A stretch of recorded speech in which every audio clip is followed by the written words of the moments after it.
همزات الشياطين وأعوذ بك رب أن يحضرون. بسم الله الرحمن الرحيم. الحمد لله الذي هدانا لهذا وما كنا لنهتدي لولا أن هدانا الله. لقد جاءت رسل ربنا بالحق والصلاة والسلام على سيد أسلم ما في الوجود سر الله كل موجود نقطة دائرة الوجود صاحب لواء الحمد والمقام المحمود سيد عن المجدد والمصطفى الأمجد وأبي القاسم محمد. اللهم صل على محمد والصلاة والسلام على آله الطيبين الطاهرين المعصومين المظلومين ولعنة الدائمة الباقية على أعدائهم أجمعين من الآن إلى قيام يوم الدين. أما بعد فقد قال الحكيم بسم الله الرحمن الرحيم انما يخشى الله من عباده العلماء. صلوات پر محمد. اللهم صل على محمد وعلى محمد وانجل. پانچویں امام محمد باقر علیہ الصلوۃ والسلام اللهم صل على محمد وعلى محمد وانجل کی شب شہادت کے سلسلے میں آپ سب کی خدمت میں تسلیت عرض کرتے ہیں اور اپنے اور آپ سب کی طرف سے تمام علماء مراجع ولی فقیہ بالخصوص وقت کے امام کی خدمت میں تسلیت پیش کرتے ہیں. اللهم صل على محمد وعلى محمد وانجل. ہمیشہ کی طرح سب سے پہلے امام سے متعلق وہ ایک بیسک چیزیں تاکہ ہمارے چھوٹے بھائیوں کو ان سے آگاہی ہو جائے. سلسلہ امامت میں پانچویں امام ہیں. آپ کی ولایت باسعادت بعض تاریخوں کے حساب سے یا بعض روایتوں کے حساب سے 1 رجب المرجب سن 57 ہجری 57 اور آپ کی شہادت کی جس کی آج شب ہے 7 ذی الحج سن 114 ہجری. اس حساب سے تقریباً 57 سال کی عمر آپ نے پائی. اس سے پہلے بھی آپ کی ہی کسی ولادت یا شہادت کے موقع پہ ہم نے آپ کو متوجہ کیا تھا اپنے نوجوانوں کو کہ آپ کی تاریخ یاد بالخصوص سن یاد کرنا بہت آسان ہے کیونکہ جتنے سن میں آپ کی ولادت ہوئی ہے اتنی ہی آپ کی ایج ہے اور دونوں کو جوڑ لیں گے بدیہی سی چیز سامنے کی بات ہے تو شہادت کا سن خود بخود نکل آئے گا. سن 57 میں آپ کی ولادت ہے 57 میں اور تقریباً 57 جیسی آپ کی جو ہے وہ ایج ہے. تو اس طریقے سے سن 114 ہجری آپ کی شہادت کی تاریخ کا سن ہے. سن 195 ہجری سے آپ کا سلسلہ امامت شروع ہوا. اس حساب سے تقریباً 19 سال آپ نے منصب امامت کو سنبھالا. آپ کا نام محمد ہے. القاب بہت سارے آپ کے القاب ہیں. ہادی ہے، شاکر ہے، باقر ہے، لیکن یہ خود باقر بہت مشہور لقب ہے اور خود صرف باقر نہیں بلکہ بعض چیزوں کے ساتھ اضافتوں کے ساتھ باقر العلم النبیین یا باقر العلم الاولین والآخرین، کیونکہ ہم نے بارہا آپ کی خدمت میں پیش کیا ہے کہ امام وہ ہیں کہ جنہوں نے اپنے زمانے میں ذرا سا مناسب حالات دیکھ کے علوم آل محمد کو پھیلانے کی پوری کوشش کی. آیت سے آپ کو اندازہ ہو گیا ہوگا کہ آج اسی موضوع اسی عنوان سے ایک مختصر سی گفتگو آپ کی خدمت میں پیش کرنا ہے. آپ کی کنیت ابو جعفر، والد کا نام اس سے پہلے ہم نے بارہا کہا ہے کہ آپ سے پہلے والے جو امام ہیں وہ آپ کے والد ہیں اور آپ کی والدہ جناب فاطمہ بنت امام حسن، امام حسن کی بیٹی جناب فاطمہ بنت امام حسن. سلسلہ امامت میں تنہا یہی ایک امام ہے کہ جن کے ماں اور باپ، آپ امام حسن امام حسین کو چھوڑ دیجئے کیونکہ ان کے ماں اور باپ امام علی جناب فاطمہ سلام اللہ علیہ ہیں، اس کے بعد جتنے سلسلے امامت ہیں اس میں صرف تنہا ایک یہ امام ہے جن کے ماں اور باپ دونوں سادات میں سے ہیں، ورنہ باقی آپ کو معلوم ہے کہ وہ دوسرے قبائل کی ازواج ہوتی تھیں یا بعض اوقات جو ہے وہ بعنوان کنیز، اگرچہ وہ حکم کنیزیت و وہ ساری چیزیں وہ الگ ہوتی تھیں، وہ جب اس کا موقع آئے گا تو گفتگو کریں گے۔ بہرحال آپ کو موقع ملا اور آپ نے علوم آل محمد کو پھیلانے کی پوری کوشش کی۔ پہلے ہم حالات کے بارے میں تھوڑا سا بتا دیں۔ موقع ملنے کا مطلب نہیں ہے کہ حالات بہت اچھے تھے۔ ایک بہت چھوٹا سا واقعہ آپ کی خدمت میں پیش کریں تاکہ اندازہ ہو کہ حالات کیسے تھے۔ آپ کے ایک صحابی ہیں صفوان بن یحییٰ۔ صفوان بن یحییٰ کا واقعہ ہے کہ ایک مرتبہ صفوان بن یحییٰ امام سے ملاقات کے لیے تشریف لے گئے، امام کے دروازے پہ گئے، اور وہاں بہت سارے لوگ تھے جو آپ سے ملنے آئے تھے۔ امام کا خادم آیا اور اس نے باقی لوگوں کو بلا لیا، اور صفوان بن یحییٰ کو اجازت نہیں ملی گھر میں داخل ہونے کی، ملاقات کی اجازت نہیں ملی۔ صفوان بن یحییٰ نے دیکھا کہ جو لوگ گئے ہیں اس میں کچھ زیدیہ مسلک کے لوگ بھی ہیں، کچھ فلاں مسلک کے لوگ بھی ہیں، کچھ فلاں مسلک کے لوگ بھی ہیں۔ بڑا تعجب ہوا صفوان بن یحییٰ کو کہ کیا بات ہے، ہم امام کے چاہنے والے ہیں، ہم امام کے شیعہ ہیں، ہم امام سے محبت کرنے والے ہیں، کیا ہمارے ایمان میں نعوذ باللہ خدا نخواستہ عقیدے میں کوئی مشکل ہو گئی ہے؟ کیا بات ہے کہ زیدیہ کو اندر بلا لیا، فلاں کو اندر بلا لیا، فلاں کو، اور ہم کو ملاقات کا موقع نہیں دیا گیا؟ بہت پریشان تھے۔ ظاہر سی بات ہے، امام نہیں مل رہے ہیں، امام نے ملاقات کی اجازت نہیں دی ہے۔ ایک چاہنے والا صحابی، بہرحال اس کو اچھا نہیں لگے گا، اس کے دل میں تکلیف ہوگی، لیکن بہرحال امام، یہ نہیں کہ اب ہمارے یہاں یہ ہوتا ہے کبھی بھی ذرا سا بھی ہمارے مزاج کے خلاف ہوتا ہے۔ اب یہ اور بات ہے کہ امام کے لیے نہ کہہ سکیں، ورنہ مراجع کی حد تک تو یہ ہمت ہم کر ہی لیتے ہیں۔ ذرا سا مزاج کے خلاف ہوتا ہے تو فوراً کیسے کیا انہوں نے، کیوں ایسا کیا؟ نہیں، احترام بتا رہا ہے کہ نہیں، بہرحال وہ باشعور ہیں اور انہوں نے یقیناً کوئی غلطی نہیں کی، لیکن پریشان اس لیے کہ اس کا سبب کیا ہے، علت کیا ہے۔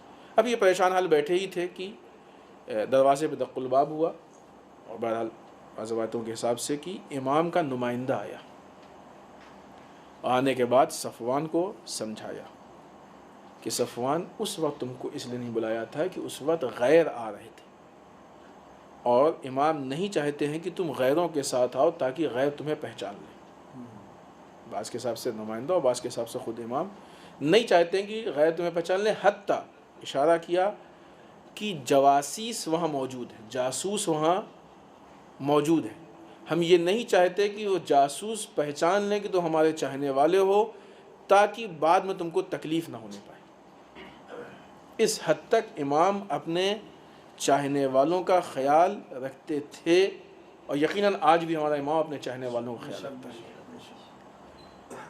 یہاں پہ ایک جملہ کہتے چلیں کہ آج ہم بہت خوش ہوتے ہیں کہ امام ہم سے مل لیے، نہیں، یقیناً امام سے ملنا، امام کی زیارت ایک بہت بڑی فضیلت ہے، اس میں کوئی شک نہیں، لیکن یہ زیارت بغیر معرفت کے کسی کام کی نہیں ہوتی ہے۔ ورنہ امام کے زمانے میں کتنے ائمہ کے دشمن ہوا کرتے تھے، امام کو دیکھ لیتے تھے، چاہنے والے نہیں دیکھ پاتے تھے۔ تو زیارت در واقع، زیارت کی گفتگو میں یہ بات ہوئی ہے کہ زیارت کے لیے خود معرفت شرط ہے، چاہے وہ زری کی زیارت ہو، چاہے خود امام کی زیارت ہو۔ معرفت کے بغیر بھی وہ زیارت نہیں ہے، وہ ایک الگ گفتگو، اس پہ بات نہیں کرنی۔ لیکن بہرحال یہ اہم نہیں ہے کہ ہم نے امام کو دیکھ لیا، ہو سکتا ہے کچھ حالات ہوں، مسئلے تو اہم یہ ہے کہ امام کے دل میں ہماری طرف سے کیا ہے، امام کی نگاہ انتخاب ہمارے اوپر ہے کہ نہیں۔ ان حالات میں اگر امام اپنے اس چاہنے والے سے نہیں ملے تو اس لیے نہیں ملے تاکہ یہ پریشانیوں سے محفوظ رہے، یہ مشکلات سے محفوظ ہے۔ کیوں؟ اس لیے کہ امام ہر حال میں ہمارے لیے بہتر سمجھتا ہے۔ دوسرے اینگل سے اگر آپ دیکھیں تو حالات اس حساب سے خراب تھے کہ فکر اور عقیدے کے حساب سے بہت انحراف پیدا کیا گیا تھا۔ یہ تقریباً ہر امام کے زمانے میں اس بات کی کوشش کی گئی ہے کہ فکر اور عقیدے کے حساب سے چاہنے والوں کے بیچ میں یا امت کے بیچ میں کچھ انحراف، مشکلات پیش کی جائیں، پریشانیاں پیدا کی جائیں، تاکہ یا تو یہ لوگ اسی میں بزی ہو جائیں، اسی میں یہاں کے زبان میں نہیں، کام پہ لگ جائیں، تو دوسری چیزوں کو نہیں سوچ پائیں، وہ ان کو جواب دے، وہ ان کو جواب دے، وہ ان پہ ٹانٹ، وہ ان پہ، یہ اس طریقے سے بزی ہو جائے تو آگے کا۔ آج بھی دشمن ہم کو اسی میں بزی کیے رکھا۔ بارہ ہم نے اس بات کو کہا ہے کہ اصل تبلیغ اور اصل ہماری ذمہ داری یہ ہے کہ ہم جا کے وہ لوگ جو مسلمان نہیں ہیں ان کو پہچانوائیں کہ اسلام کیا۔ آج جو لوگ مسلمان نہیں ہیں ان کو پہچانوائیں کہ اسلام کیا، لیکن دشمن کی سازشوں کی بنیاد پہ آج ہم اپنی قوم کو تشیع پہچانوانے میں مشغول ہیں. مسلمانوں کو اسلام پہچانوانا الگ چیز ہے، اپنی قوم کو تشیع پہچانوانے اور ان تک پہنچانے کے لیے ہم مصروف ہیں، اور دشمن نے ہم کو اسی میں بزی. اور بہرحال یہ وہ چیزیں اس کو انسان نہیں چھوڑ سکتا ہے، یہ شبہات، یہ باتیں، ان کو انسان نہیں چھوڑ سکتا. لہٰذا نتیجہ کیا ہوا اس کا؟ نتیجہ یہ ہوا کہ دشمن مطمئن ہو گیا کہ جو چیز ان کے گھر سے باہر نکلنی تھی اس کو ہم نے گھر میں محدود کر دیا. تو ایک طرف سے ہماری تبلیغات پہ اس نے پہرا بٹھا دیا. تو یہ سازش ہر زمانے میں رہی، ائمہ کے زمانے میں بھی رہی، اور آج بھی یہ سازش ہے. لہٰذا اس اعتبار سے دشمن نے ہم کو آپس میں بزی کر دیا ہے تاکہ یہ چیزیں باہر نہ پہنچ سکیں. سیاسی اعتبار سے آپ کو معلوم ہے کہ حکومت کے خلاف امام نے خود، امام محمد باقر علیہ السلام نے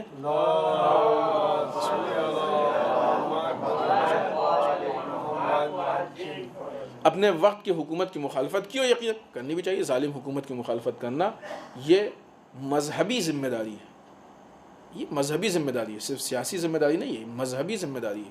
ہر امام نے کی، اور ہر امام کے شہادت کے پیچھے اصل راز بھی یہی ہے کہ اس نے اپنے وقت کے ظالم و جابر حاکم کی مخالفت کی ہے. اخلاقی مشکلات پیدا کی گئی ہیں، اور اقتصادی اعتبار سے لوگوں کے درمیان مشکلات پیدا کی گئی تاکہ ان چیزوں کی بنیاد پہ لوگوں کی ذہنیت اس لائق نہ ہونے پائے کہ وہ صحیح چیز کو سمجھ سکے یا حاصل کر سکے. یہ مشکلات ہوتی نہیں ہیں، یہ پیدا کی جاتی ہیں تاکہ لوگ اس میں مصروف ہیں، لوگ اس میں بزی رہیں. آج بھی کبھی اس طرح کا موقع ہوا کہ سیاسی حالات ان میں تبصرہ ہو تو ہم آپ کے سامنے ان باتوں کو پیش کریں گے کہ کس طریقے سے ہماری حکومتیں ہم کو مصروف رکھتی ہیں، بزی رکھتی ہیں، تاکہ ہم ان کی چال بازیوں کو محسوس نہ کر سکیں. کس طریقے سے ہمارے دھیان ایک چیز سے دوسری چیز کی طرف ہٹائے جاتے ہیں، ٹرانسفر کیے جاتے ہیں. آئیے جس آیت شریفہ کو ہم نے آپ کی خدمت میں پیش کیا، خداوند متعال ارشاد فرماتا ہے انما یخشی اللہ من عبادہ العلماء. خدا کے بندوں میں سب سے زیادہ جو خدا سے ڈرتے ہیں وہ علماء ہیں. علماء سے کے متعلق ہم نے اس سے پہلے آپ کی خدمت میں عرض کیا کہ علماء سے مراد وہ نہیں کہ جو مثلاً عوامی و باقبہ میں جاننے والے جو جتنا علم جس کے پاس ہے وہ اتنا عالم ہے. ابھی اور بات ہے کہ یہ لباس عالم ہونے کی پہچان بن گیا ہے، علماء اس کو پہنتے ہیں، یہ صحیح ہے، لیکن بہرحال بہت زیادہ اس میں مسائل بھی پیدا ہو رہے ہیں، وہ ایک الگ بات ہے.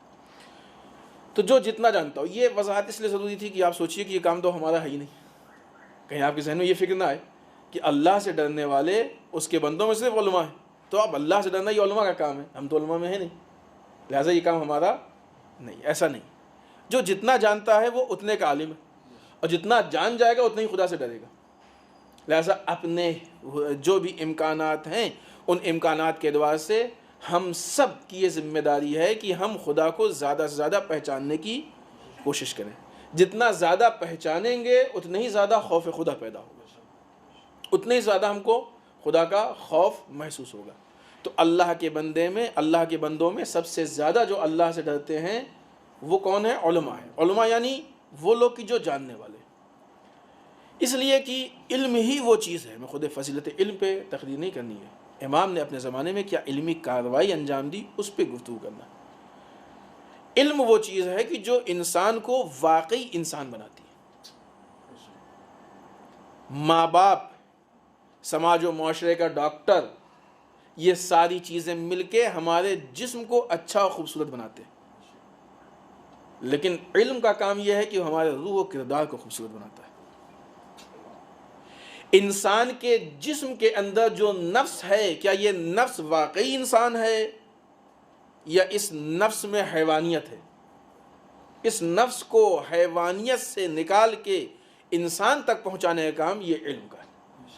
وہ علم کی جو تزکیے کے ساتھ یوں کہا جائے کہ واقعی جو انسان، شکل انسان تو خدا نے بنا دی اور انسان دنیا میں آ گیا، لیکن اس شکل کی، انسانی شکل کے اندر کتنے بڑے بڑے حیوان ہیں. جتنے انسانوں کو انسان نے مارا ہے اتنے انسانوں کو حیوانوں نے بھی آج تک نہیں مارا ہے کہ نہیں؟ انسان جتنا زیادہ انسانوں کے ہاتھ قتل ہوا ہے، جتنا قتل عام روز آپ دیکھیے، آپ نیوز پیپر اٹھائیے، دیکھیے، خبروں کو دیکھیے، کبھی کبھی آپ کو یہ خبر ملے گی کسی ایک شیر نے ہو، کسی چیتے نے ہو، کسی فلاں ایک انسان کو مار دیا اور پھاڑ کے کھا لیا، لیکن آئے دن آپ کو خبر ملے گی کہ فلاں ملک میں بلاسٹ ہوا اتنے لوگ مر گئے، فلاں جگہ بلاسٹ ہوا اتنے مر گئے، فلاں جگہ گولی چلائی گئی اتنے. یہ کون کر رہا؟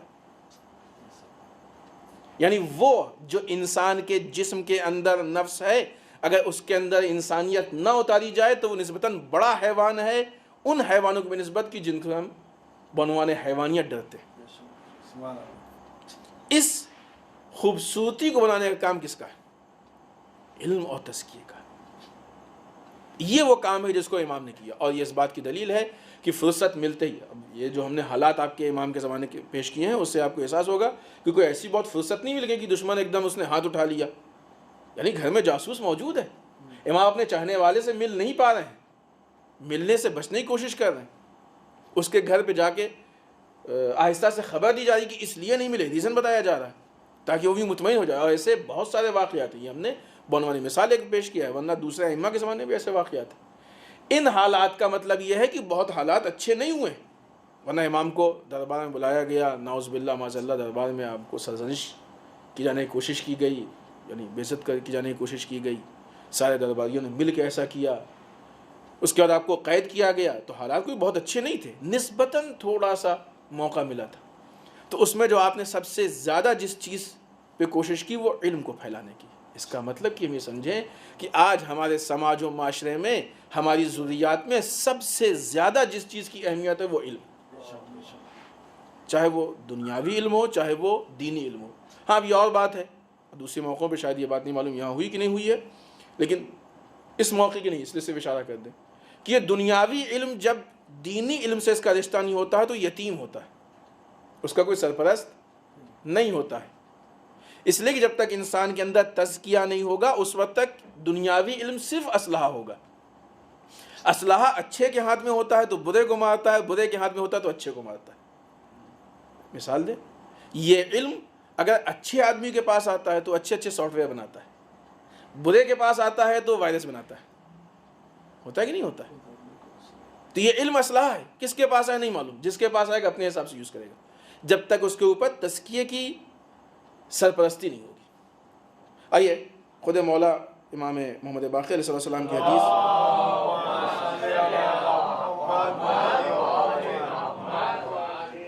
آپ فرماتے ہیں کہ الکمال و کل الکمال، مکمل کمال انسان کا، انسانیت کے لیے پورا کمال کس چیز میں ہے؟ التفقہ فی الدین، کہ وہ دین میں غور و فکر کرے، علم دین کو حاصل کرے، غور و فکر کرے دین میں. اچھا یہ بھی واضح کرے چلیں کہ علم اس کا نام نہیں کہ جو بھی جہاں سے بھی جیسے بھی مل جائے، اس کا نام علم نہیں ہے.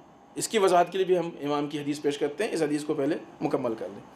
3 چیز بتائی امام نے، دین میں تفقہ غور و فکر کرنا، مصیبتوں پہ صبر کرنا، اور اپنے اقتصادی زندگی کے لیے پروگرامنگ کرنا. التفقہ فی الدین والصبر علی النائبہ والتقدیر المعیشہ، یہ 3 کام اگر انسان کر رہا ہے تو امام کی نگاہ میں الکمال کل الکمال، مکمل کمال اس کو حاصل ہے، پوری طریقے سے اس کو کمال حاصل ہے. اب ہمارے یہاں کے کمال کی تعریف الگ ہوتی ہے، ہم کسی اور چیز کو کمال سمجھتے ہیں، امام کسی اور چیز کو کمال سمجھتے ہیں، لیکن امام نے جو راستہ بتایا ہے اس راستے کے متعلق انسان کبھی دنیا میں ذلیل نہیں ہو سکتا ہے. ہمیشہ دنیا میں انسان ایک بہترین زندگی گزارے گا. آئیے علم ایسا نہیں کہ جو بھی ہو جہاں سے ہی مل جائے سب علم ہے، نہیں. خود امام کی آپ ایک حدیث ہے کہ مولا فرماتے ہیں کہ الوقوف عند الشبہ خیر من الاقتحام فی الحلقہ، وہ چیز کی جہاں پہ آپ کو شک ہو کہ یہ صحیح ہے کہ نہیں صحیح ہے، بالخصوص یہاں پہ روایتوں کے متعلق اس بات کو نقل کیا گیا ہے، وہاں پہ اس چیز پہ وقوف کرنا، اس کو بیان نہ کرنا، یہ انسان کے لیے بہتر ہے کہ وہ پانی میں ڈوب کے مر جائے. اگر اس نے ایسے حالات میں ان چیزوں کو بیان کر دیا تو پانی میں ڈوب کے مرنے سے بدتر ہو جائے گا. لہٰذا ان حالات میں انسان اپنے آپ پہ کنٹرول کرے، ان چیزوں کو بیان نہ کرے. پھر اس کے آگے مولا فرماتے ہیں کہ اگر کسی ایسی حدیث کو بیان کیا کہ جس حدیث کے بارے میں صحیح نہیں معلوم ہے کہ کون راوی ہے کیسا ہے، اس حدیث کا نہ بیان کرنا بیان کرنے سے بہتر، یعنی جب تک انسان مطمئن. دیکھیں نا، یہ واقعی ہم اپنے ائمہ کے کلام کو جب دیکھیں تو لگتا ہے کہ ڈائریکٹ ہم سے خطاب کر کے گفتگو کر رہے ہیں. زمانے، حالات، آج ہمارے پاس واٹس ایپ پہ، فیس بک پہ، میسج پہ حدیثیں آتی ہیں، اور ہم صرف اس لیے کہ بھیج دیں تو فری میں ثواب ملے گا ہم کو، صرف ثواب کیا اور کیا. اچھا بتائیے، بعض اوقات ہم کو معلوم ہی نہیں ہوتا ہے کہ اس کا حقیقی مفہوم کیا. جتنے ہمارے یہاں گروپ ہوتے ہیں اور جتنے نمبر ہوتے ہیں، فٹافٹ سب پہ ہم نے فارورڈ کیا. امام کہتے ہیں جب تک تم مطمئن نہ ہو نہ بھیجنا بھیجنے سے بہتر. مطمئن ہو جاؤ، بھیجو. اس معرفت کے ساتھ، اس یقین کے ساتھ انسان ایک حدیث بھیجے گا، شاید اس کا اجر زیادہ ہو، بلکہ یقیناً زیادہ ہوگا. لیکن کئی حدیثیں بھیج رہا ہے تو نہیں ہے کہ اجر ہو، بلکہ نقصان دہ ہو سکتی ہے. اسلام کو بھی نقصان پہنچا سکتی ہے، آپ کو بھی نقصان پہنچا سکتی ہے، قوم کو بھی نقصان پہنچا سکتی ہے. خود امام کہہ رہے ہیں. اب یہاں پہ وہ حدیث کا بھیجنا، اب آپ اس کی وضاحت میں کر لیں کہ مثلا واٹس ایپ سے حدیث کا بھیجنا اور فیس بک سے حدیث کا بھیجنا اور SMS سے حدیث کا بھیجنا، امام منع کر رہے ہیں. باقر العلوم، وہ امام کی جس کا لقب ہی باقر العلوم ہے، جس نے علم کے لیے اتنا سارا کام کیا، وہ آدمی آ کے، وہ امام آ کے کہہ رہا ہے کہ نہیں، آپ کو علم دینا ہے نا، آپ مطمئن ہو کہ علم دیجئے. جس نے ان برے حالات میں علم کی تحریک کو زندہ کیا، وہ ان سب کوششوں کے باوجود کہا نہیں، ایسے حالات ہو تم حدیث کو مت بھیجو، تم حدیث کو فارورڈ مت کرو. کیا ہم امام سے زیادہ سمجھتے ہیں کہ علم کب اور کہاں اور کس کو بھیجنا چاہیے؟ امام سے زیادہ ہمارے اندر درد ہے اسلام کے پھیلانے کا، امام سے زیادہ ہم کو اسلام کی محبت ہے، امام سے زیادہ ہم کو اسلام کی معرفت ہے. امام تو وارث اسلام ہے نا، حجت خدا ہے نا. اگر کہیں اسلام کا ایک ذرہ برابر بھی نقصان ہوگا تو ہم کو شاید تکلیف نہ ہو یا کم ہو، سب سے زیادہ امام کو تکلیف ہوگی. امام کبھی نقصان نہیں چاہتے اسلام کا. کوئی ایسی بات ممکن ہی نہیں ہے نعوذ باللہ کہ امام کوئی ایسی بات کریں کہ جو اسلام کے خلاف. وہ امام کہہ رہا ہے کہ جب تک تم مطمئن مت ہو جاؤ تب تک اس وقت اس حدیث کو آگے مت بھیجو، یعنی فارورڈ مت کرو. جب اس مقام پہ ہو کہ امام کہہ رہا ہے تو پھر ہم کو کیا حق حاصل. آئیے، بات کو بہت طولانی ہے، وقت ختم ہو رہا ہے، تیزی سے ختم کریں. کسی نے پوچھا کہ مولا بہت ساری چیزیں ہیں، یعنی علم کے متعلق بہت ساری باتیں امام نے بیان کی کہ عالم کی پہچان کیا ہے، جاننے والے کے اندر، یعنی علم جب انسان حاصل کرتا ہے تو اس کے اندر کیسے صفات ہونے چاہیے، مرجعیت علمی کیسی ہونی چاہیے، مرجعیت دینی کیسی ہونی چاہیے. ساری چیزوں کو آپ نے تفصیل سے بیان کیا، اور اکثر میں آپ کی متعدد روایات موجود ہیں. کسی نے پوچھا مولا کیسے علم حاصل ہے، کس طریقے سے علم کو لیں، تو آپ نے رسول خدا صلی اللہ علیہ وآلہ وسلم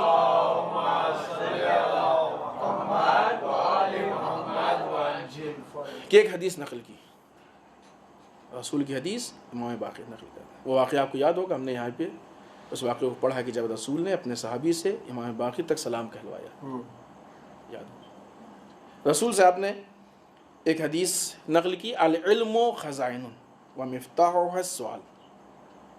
علم خزانوں کا نام ہے اور اس کی چابی، اس کی کنجی سوال ہے. تو سوال میں فرق ہوتا ہے. سوال وہ سوال نہیں جو کسی کو چھیڑنے کے لیے ہو، کسی کو پریشان کرنے کے لیے ہو، کسی کو بے عزت ذلیل کرنے. خود امام کی یہ روایت ہے کہ کوئی انسان اس لیے علم کو حاصل کر رہا ہے کہ وہ کسی کو اس کے ذریعے سے کسی کی توہین کرے یا پریشان کرے تو اپنے لیے آگ کا انتظام کر رہا ہے، جہنم کی آگ کا انتظام کر رہا ہے. علم سے متعلق بہت سی روایتیں امام کی. فرماتے ہیں کہ علم خزانوں کا نام ہے، اس کی چابی سوال ہے. کون سا سوال؟ وہ سوال کہ جب انسان کوئی چیز نہیں جانتا ہے اس کو پوچھنے کے لیے سوال کرے، پریشان کرنے کے لیے سوال نہ کرے. اسی لیے کہتا ہے کہ سوال سے پہلے سوچنا چاہیے، شاید انسان کو خود سوال کا جواب مل جائے. کوشش کرنی چاہیے. بزرگ علماء کی روش رہی ہے کہ وہ طالب علموں کو عموماً ایسے سوالات کے جوابات کہ جو خود ڈھونڈ سکتے ہیں وہ نہیں دیتے تھے جواب، کہ جاؤ فلاں کتاب میں خود دیکھو. پوچھا گیا کہ کیا آپ کی مصلحت کیا ہے؟ کہ ہم بتا دیں گے تو تم کو صرف سوال کا جواب معلوم ہوگا، جب کتاب کو کھولو گے تو اس کے طفیل میں دو چار چیزیں تمہیں اور معلوم ہو جائیں گی ادھر ادھر کی اس کتاب میں. ہم آسانی سے بتا دیں گے، ہو سکتا ہے تم آسانی سے بھول بھی جاؤ، لیکن جب ڈھونڈو گے، محنت کرو گے، تمہارے ذہن میں باقی رہے گا۔ تو بہرحال وہ سوال کے اپنے الگ چیزیں ہیں۔ بہرحال امام نے رسول سے کہ علم خزانہ ہے، اس کی چابی سوال ہے، اور خداوند متعال سوال کرنے والے پہ رحم نازل کرے۔ کیوں؟ اس لیے کہ سوال کے ذریعے سے 4 طرح کے لوگوں کو اجر ملتا ہے۔ اب اگر اس کو ہم یہاں اپنے مزاج والی لینگویج میں ترجمہ کریں تو یہ ہوگا کہ سوال کے ذریعے سے 4 طرح کے لوگوں کو ثواب ملتا ہے، کیونکہ لفظ ثواب سے زیادہ ہم کو اٹریکشن ہوتا ہے نا، اجر ملتا ہے سوال کے ذریعے سے 4 طرح کے لوگوں کو ثواب۔ ایک کون؟ جس نے سوال کیا اس کو خدا اجر دیتا ہے۔ ایک وہ کہ جو معلم ہو، جو جواب دے رہا اس کو خدا اجر دیتا ہے۔ تیسرے وہ لوگ کہ جو سننے والے، جو سوال ہوتا ہے 2-4 لوگ اور کھڑے ہو کے سنتے ہیں، ان کو جواب دیتا ہے۔ چوتھے وہ لوگ کہ جو اس میں کسی بھی طریقے سے ہیلپ کرنے والے، مدد کرنے والے۔ اگر ایک سوال ہوا علم سے متعلق تو اس ایک سوال میں خداوند متعال 4 طرح کے لوگوں کو اجر دیتا ہے۔ وہ اجر اپنی جگہ پہ، خود اس سوال کے طفیل میں یقیناً ان 4 طرح کے لوگوں کو علم بھی ملے گا۔ پوچھنے والے کو معلوم ہوگا، بتانے والے کے علم اس کے ذہن میں تازہ ہوگا، سننے والوں کو بھی علم ملے گا، اور جو بھی اس میں ہیلپ کریں گے تو بہرحال معلوم تو ہوگا نہیں کیا کر رہے ہیں، کس لیے کر رہے ہیں۔ ان 4 طرح کے لوگوں کو علم ملے گا۔ لہٰذا سوال اس کنجی کا نام ہے، اس چابی کا نام ہے کہ جو علم کو لوگوں تک پہنچاتی ہے۔ اور بہت ساری چیزیں، بالخصوص ایک روایت ہم پیش کرنا چاہتے تھے کہ جس میں امام نے اپنے شیعوں کو بتایا کہ ہمارے شیعہ کون ہیں کیسے، لیکن دامن وقت میں گنجائش نہیں، لہٰذا اپنی گفتگو کو یہیں پہ ہم ختم کرتے ہیں۔ امام نے اس حد تک علم کو لوگوں کے سامنے پیش کرنے کی کوشش کی، پھیلانے کی، اگرچہ اس علم کا ریئیکشن بھی ہوا ہے۔ آپ دیکھیے جتنے بھی اسلام میں بڑے بڑے آج مشہور فرقے ہیں، جو 4 فرقے بیان کیے جاتے ہیں، اگر آپ باقی سب کو دیکھیے گا تو وہ 4 فرقے ڈائریکٹ یا انڈائریکٹ امام جعفر صادق علیہ السلام کے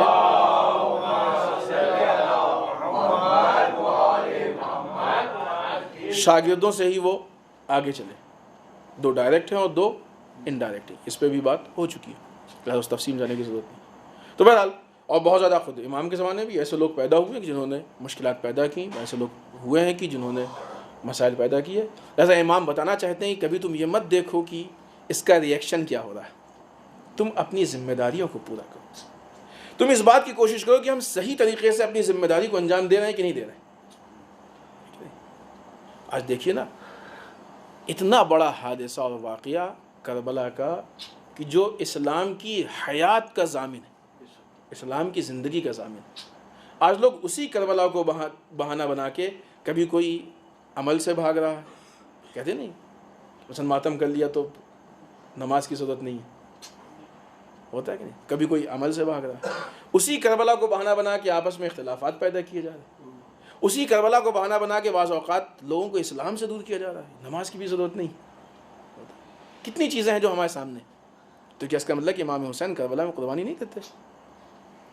امام حسین نے اپنے ضرورت کے حساب سے، اپنی ذمہ داری کے حساب سے ہر وہ چیز کی جو امام کو کرنی چاہیے تھی آپ نے انجام دی، اور وہ لینے والا اس کے اندر جو ظرف ہوگا، جو صلاحیت ہوگی، وہ اس حساب سے لے گا۔ اگر امام کی مصیبت اور شہادت کو دیکھا جائے، زہر دغا سے آپ کو شہید کیا گیا، اور ایک روایت کے حساب سے زہریلی زین پہ آپ کو بٹھایا گیا۔ شاید ہمارے چھوٹے بھائی نہ جانتے ہوں، زین وہ چیز ہوتی ہے کہ جو گھوڑے کے اوپر لگائی جاتی ہے، جس کے اوپر انسان بیٹھ کے گھوڑا سواری کرتا ہے، وہ زین زہریلی تھی، اس پہ امام کو بٹھایا گیا، جس سے زہر امام کے جسم میں سرایت کر گیا، حتیٰ کہ آپ کے ران میں، چونکہ وہ زہر پہلے ٹچ ہوتی ہے زین سے، اس میں تکلیف ہو گئی، آپ کے جسم میں ورم آ گیا، 3 دن تک آپ اسی درد میں تڑپتے رہے۔ مصیبتوں کے حساب سے دیکھا جائے تو امام کون سی ایسی مصیبت ہے کہ جس کو امام نے یا نہیں دیکھا یا برداشت نہیں کیا۔ 3 سال کچھ مہینے کی عمر ہے، سن 61 ہجری میں میدان کربلا میں، کربلا کے بچوں کے ساتھ، وہ بھوک بھی ہے، وہ پیاس بھی ہے، وہ الاتش کی آواز میں آپ بھی شامل ہیں۔ آپ سوچئے کہ جس وقت جناب عباس کے پانی لانے کا انتظار ہوگا، 11 محرم کو جو اہل حرم کے قید کا منظر دیکھا ہوگا، بچوں کے ساتھ اسیری کے عالم میں اس بھوک و پیاس میں کربلا سے کوفہ اور کوفے سے شام کا سفر، وہ دربار کا سفر۔ عزیزان محترم، 2 الگ الگ چیزیں ہیں۔ ایک کمسنی میں مصائب کو دیکھنا ہے، دوسری کمسنی وہ کمسنی نہیں ہے کہ جو عام بچوں کا بچپنا ہوتا ہے۔ امام محسوس کر رہے ہیں کہ ہمارے یہاں کی عورتوں کے اگر سر پہ چادر نہیں ہے تو کتنی بڑی مصیبت۔ یہ احساس مکمل ہے، ورنہ اگر واقعی بچے ہوتے تو شاید یہ احساس نہ ہوتا۔ یہ ساری مصیبتیں ایک ساتھ، لیکن ہاں جب زہر کی شدت ہوتی ہے تو انسان کو پیاس کا بھی شدت سے احساس ہوتا ہے۔ جب امام شدت زہر میں پیاس محسوس ہوتی ہوگی تو جب نہیں کربلا کو منظر یاد آتا ہوگا کہ آئے ہمارے جد نے پانی کا سوال کیا تھا تو یہی جواب ملا تھا، حسین پوری دنیا پانی پانی ہو جائے گی تب بھی تمہیں پانی نہیں دیا جائے گا۔ وہ پیاس کا منظر یاد آ گیا ہوگا۔ لیکن آزاداران مظلوم، یہ ساری مصیبتیں ایک طرف کہ امام نے وہ پیاس کو اپنی نگاہ سے دیکھا، اپنے جد کے لاشیں کو پائمال ہوتے ہوئے دیکھا، بے گور و کفن لاشوں کو دیکھا، بیویوں کے کھلے ہوئے سروں کو دیکھا، تماشائیوں کے مجموعوں کو دیکھا، دربار میں اہل حرم کی توہین کو دیکھا۔ لیکن حاضران محترم، یہ ساری مصیبتوں کے ساتھ امام پہ وہ مصیبت بھی ڈھائی گئی کہ امام کے مرنے کے بعد آج امام کا قبرستان، امام کی قبر ویران ہے۔ عزیزو، آج اسی سعودیہ میں لوگ بھرے ہیں، لیکن ہائے امام کی قبر پہ کوئی جا کے سلام نہیں کر سکتا۔ اللہ رے اللہ، امام نے اتنی مصیبتوں کو دیکھا، لیکن ان سب کے ساتھ ساتھ اے مولا، یہ وہ مصیبت ہے جس کو آپ صبح شام دیکھ رہے ہیں، ہر لمحہ دیکھ رہے ہیں کہ آئے آپ کی قبر شکستہ ہے، لوگ آپ کے قبر کو ویران کیے ہوئے ہیں، آباد نہیں ہونے دے رہے ہیں۔ انا للہ و انا الیہ راجعون، بقضائہ و تسلیم۔